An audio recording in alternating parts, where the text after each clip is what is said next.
Hey everyone, welcome to the channel. If you're trying to locate your organization ID in Workday, follow these simple steps.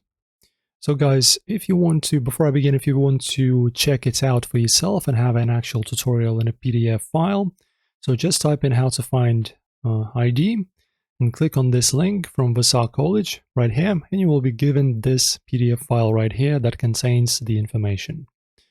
As you can see, there are 2 pages here of the information. And now let us begin. So firstly, log in to your Workday accounts. Look at the URL in your browser's address tab. Your organization ID is typically the subdomain.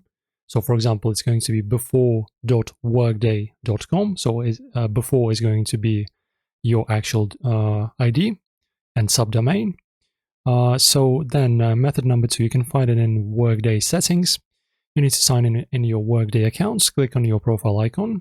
Select My Account and Organization Info. Your organization ID should be listed under your company details.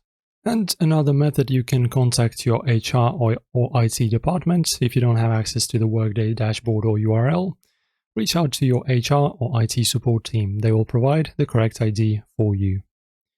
So guys, this is going to be our tutorial. I hope you enjoyed it.